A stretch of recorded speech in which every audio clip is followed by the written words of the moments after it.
Assalamualaikum warahmatullahi wabarakatuh. Bismillah, alhamdulillah, wala khala wala quwata illa billah ma ba'dah. Rabbi srah li sadri wa yassir li amri wa hlul 'uqdatam min lisani yafqahu qawli. Allahumma shalli ala sayyidina Muhammad wa ala alihi wa sahbihi ajmain. Anak-anak sekalian yang saya hormati, alhamdulillah pada hari ini kita berjumpa lagi dalam mata pelajaran pendidikan agama Islam dan budi pekerti. Pada pertemuan kali ini kita akan membahas bab 3 ya. Bab 3 yakni perilaku toleran kepada sesama manusia. Ya, ingat. Kemudian yang poin A, perintah toleran dalam Islam.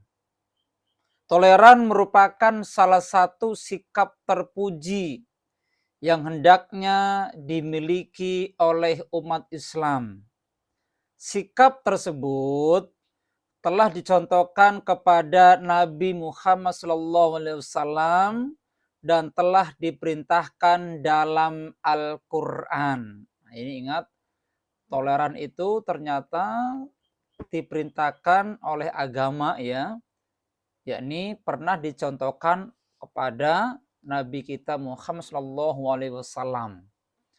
Kemudian berikutnya adalah nomor 1, makna dan dalil perilaku toleran. Toleransi adalah sikap saling menghormati dan menghargai perbedaan orang lain. Nah, ini ya, jadi Tuhan itu menciptakan kita, tidak semuanya sama. Oleh karena itu, karena tidak semuanya sama, berarti ada perbedaan. Oleh karena itu kita harus memiliki sifat toleran. Kemudian menghargai keyakinan orang lain.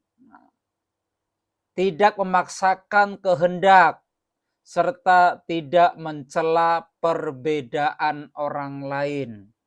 Adapun dalam bahasa Arab, toleransi disebut dengan tasamuh. Nah, ini tasamuh ya. Kata tasamuh berasal dari kata dasar samaha yang artinya memberi izin atau mengizinkan. Ingat. Adapun dalil terkait perilaku toleran sebagai berikut. Ini dalil yang pertama. Ini merujuk kepada hadis riwayat Ahmad. Bismillahirrahmanirrahim. Adibni Abbas qala qila li Rasulillahi sallallahu alaihi wasallam ajul adyani ahabbu ilallahi qala al-hanifiyatus samhatun. Nah, ini dalilnya ya. Perhatikan. Dalil yang pertama tentang sikap toleran menurut versi hadis riwayat Ahmad. Saya ulangi lagi. Ibni Abbas qala qila li Rasulillahi sallallahu alaihi wasallam ayyun adyani ahabbu ilallah qala hanifiyatus samhah. Yang artinya diriwayatkan dari Ibnu Abbas, ia berkata, ditanyakan kepada Rasulullah SAW, agama apa yang dicintai Allah? Kemudian beliau menjawab, al-hanifiyah as-sama'ah, artinya agama yang lurus lagi toleran. Ini kemudian yang kedua adalah dalil Al-Quran surah Al-Baqarah surat yang kedua ayat 256 yang berbunyi Bismillahirrahmanirrahim la ikraha fid din qad tabayyana rusdu minal ghayyi faman yakfur bit-taghuti wa yu'min billahi faqad istamsaka bil urwah. Ingat, bil urwatil wusqa lam fisoma laha wallahu sami'un alim. Perhatikan bukunya, itu ada halaman 48 yang artinya tidak ada paksaan dalam menganut agama Islam. Sungguh telah jelas jalan yang benar dari jalan yang sesat. Siapa yang ingkar kepada Tagut dan beriman kepada Allah, sungguh telah berpegang teguh pada tali yang sangat kuat, yang tidak akan putus. Allah Maha mendengar lagi Maha mengetahui. Terdapat dalam Quran surah Al-Baqarah surat yang kedua ayat 265. Nah, kemudian nomor 2, toleransi sesama umat Islam dan antar umat beragama. Yang pertama, toleransi intern, yakni sesama umat Islam. Yang A, saling mendamaikan saudara atau teman yang berselisih. Ini kita harus mampu ya, kalau ada temanmu berbeda pendapat, mungkin berkelahi, nah kita harus bisa mendamaikan tuh. Yang B, tidak boleh menghina kelompok Islam lain. Nah, yang C, berbaik sangka terhadap saudara sesama muslim. Yang D, jangan mencari-cari kesalahan orang lain. Nah, ini yang D ini, jangan mencari-cari kesalahan orang lain. Biasa kita saling mengejek, saling guiling ya. Maka mulai hari ini dan seterusnya kita tidak boleh saling mencari kesalahan orang lain. Kemudian yang E, hindari membicarakan kejelekan sesama muslim. Yang F, saling mengenal dan bersilaturahmi dengan saudara sesama muslim. Yang terakhir, menghargai perbedaan pendapat antar kelompok Islam. Nah, itu toleransi intern sesama umat Islam. Kemudian yang berikut, toleransi terhadap perbedaan agama. Nah, ini yang pertama apa?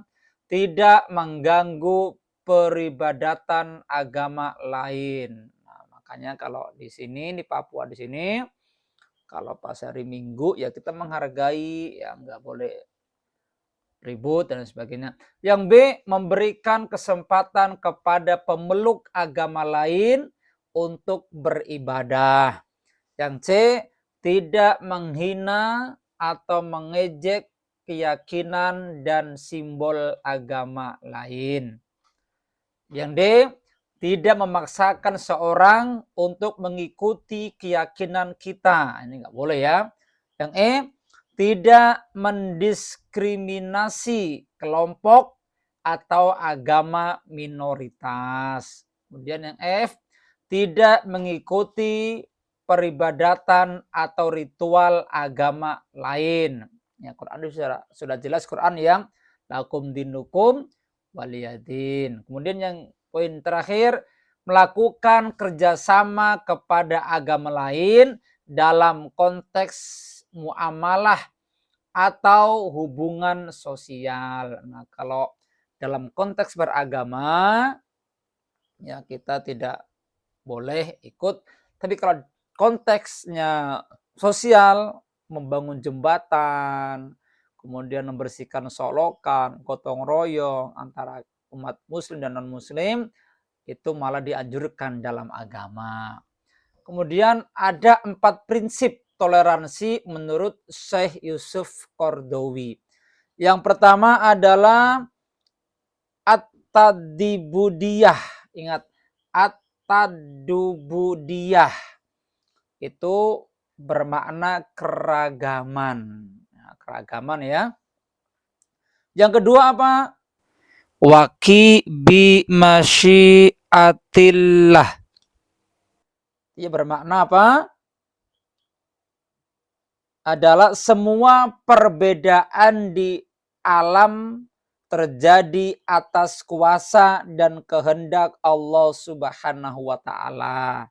Yang ketiga, ka usrah wahidah. Ka usrah wahidah. Ingat, ini adalah semua manusia tercipta bagikan satu keluarga. Ingat ya, karena keluarga berarti saling menjaga, saling menghargai, saling menyayangi, dan saling mencintai karena satu keluarga. Kemudian yang keempat, takrimul insan li insaniyatih. Ya. Apa itu maksudnya, Pak?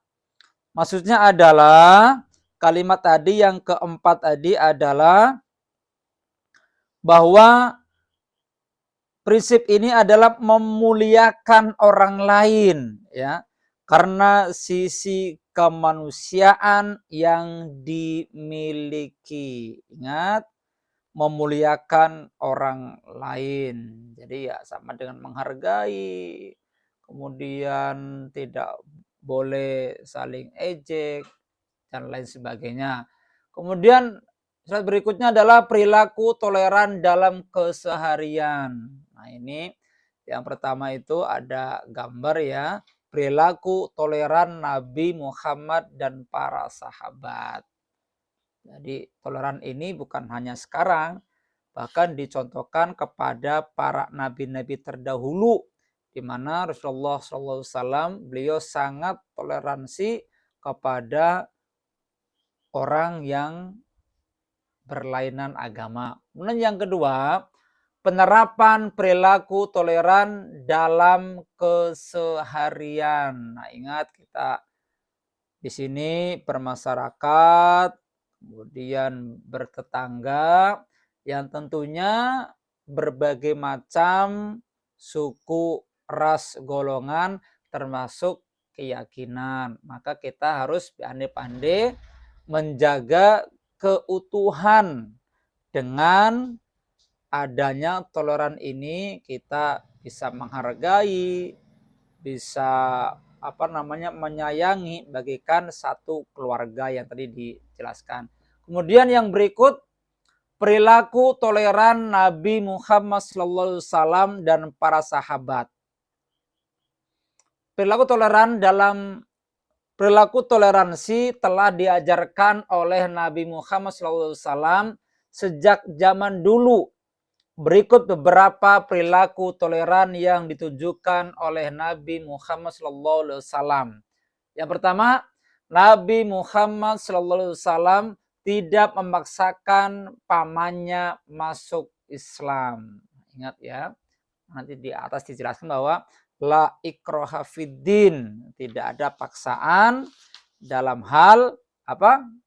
Tidak ada paksaan dalam hal menganut agama ya. Kemudian yang kedua, kaum muslimin hidup bersosialisasi dengan orang non muslim. Nah, di sini juga kita juga harus bersosial yang tinggi ya dengan non-muslim. Kemudian Nabi Muhammad SAW menghormati jenazah orang Yahudi.